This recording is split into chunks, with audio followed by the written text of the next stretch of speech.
Hey guys, welcome back to my channel. It's Farah.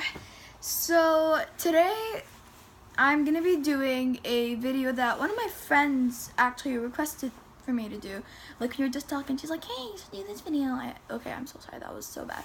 Anyways, so I'm gonna be giving you guys a few self-care tips, at least for me, because I don't know, I just thought I'd give you some self-care tips. I've been really into that, and I feel like people our age, I feel like we all just kind of need things to kind of make us feel better about ourselves and everything else. So, and I've been feeling a lot better after doing these. And yes, I do have a whiteboard. Please ignore that. So, first thing, someone actually told me this: drink water. Okay, I know, everyone. I just dropped a magnet. Okay, anyway, so everyone says that, and I know everyone's like, drink water, but like, it really does make you feel better. But don't drink cold water though, because someone told me it's like bad for your throat or something. Maybe like I like to drink like half-ish. I don't know, but it's really good for you, because the more you sweat, the more calories you burn. Someone told me that. I'm not sure if it's true. I'm just a lost 13-year-old. But yeah, the next thing is keep a journal. So I personally don't have a journal, but I want to get one. My mom won't let me because she thinks it's useless, so I use my notes. Basically what I do on my journal is I write down all my goals, all my dreams, everything I want to achieve throughout.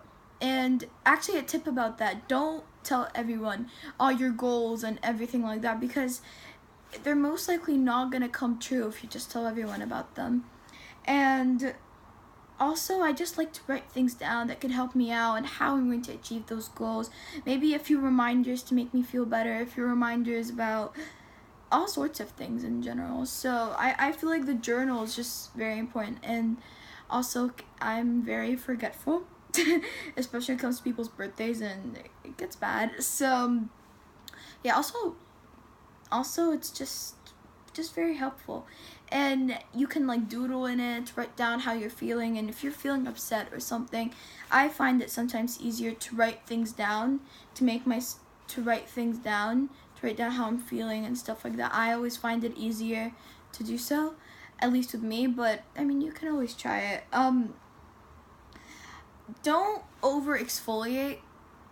So many people have said this, I know, but it is very true. Don't over exfoliate, because exfoliating is more to do with getting rid of your dead skin cells and all that stuff. So don't over exfoliate. I'd say maybe exfoliate twice a week-ish. And the same with face masks. Don't put face masks like every day thinking you're artsy or whatever, because no. I like to put on a face mask like maybe 3 days a week or so, and it's really nice. It makes you feel good. I'm not sure if face masks actually work, but it's really good for the sake of, just feeling good about yourself. It really does help. Another thing is make time for your favorite things and your favorite people, and for the things you love and the people you love, because no matter how busy you are, you should always make time for, these necessities. I mean, at the end of the day, it's a matter of priorities, but at least to me, I feel like things you love, like all your hobbies, all the things you love to do, all the things that make you feel good, all the things that kind of keep you going and make you feel inspired all the time. And people you love don't necessarily have to be like, just one person. It's just like everyone. Whether it could be your friends, your family, anyone in general, you know what I mean?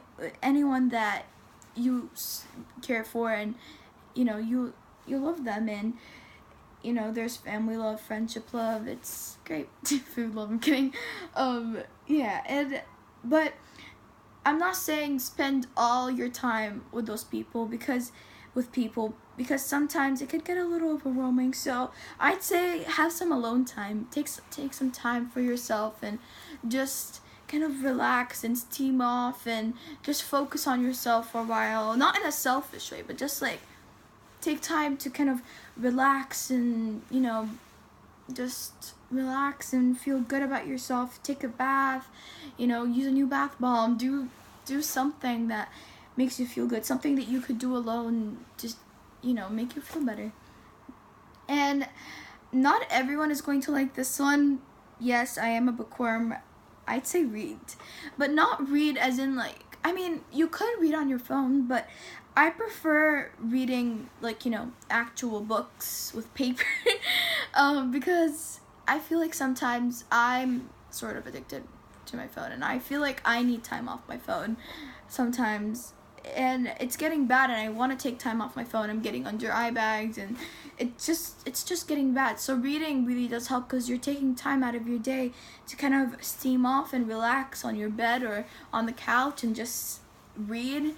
And when the book is good, it can like take you places. Like, I'm not kidding, just close your eyes and just kind of, it just makes you feel better. Sometimes I may sound crazy, but it really does help. So that's something.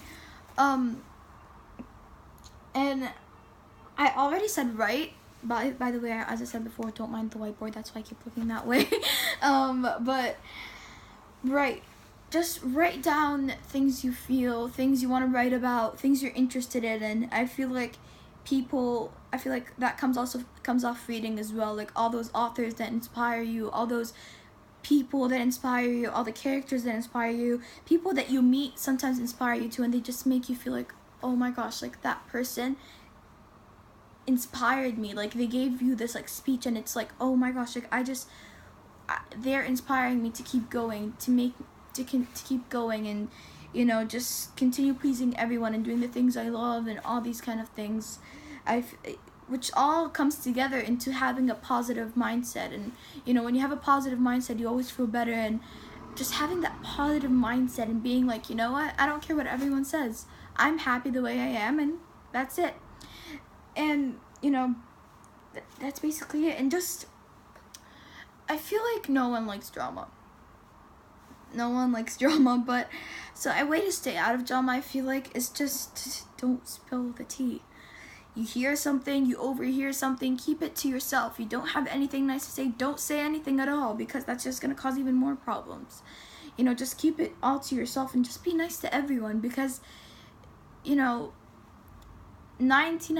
of people in the world are nice, and sometimes you could be misjudging someone, and you don't want to misjudge people. I'm guilty of this sometimes. Yep, another magnet just fell. Great. But just don't do it, you know what I mean? And don't do it. Don't tell anyone. And if there's anything that goes on between you and someone else, then just keep it to yourself, or tell someone you count on, whether it's your best friend, like someone very trustworthy that's actually going to give you good advice, instead of talking crap about that specific person behind their back or any of that. Like tell someone that will help you out through your problem instead of making it worse, because when you talk crap about someone might overhear you, and then it just spreads out, because when you give a mouse a cookie, he comes back for the milk. So yeah. And I mean, stop pressuring yourself.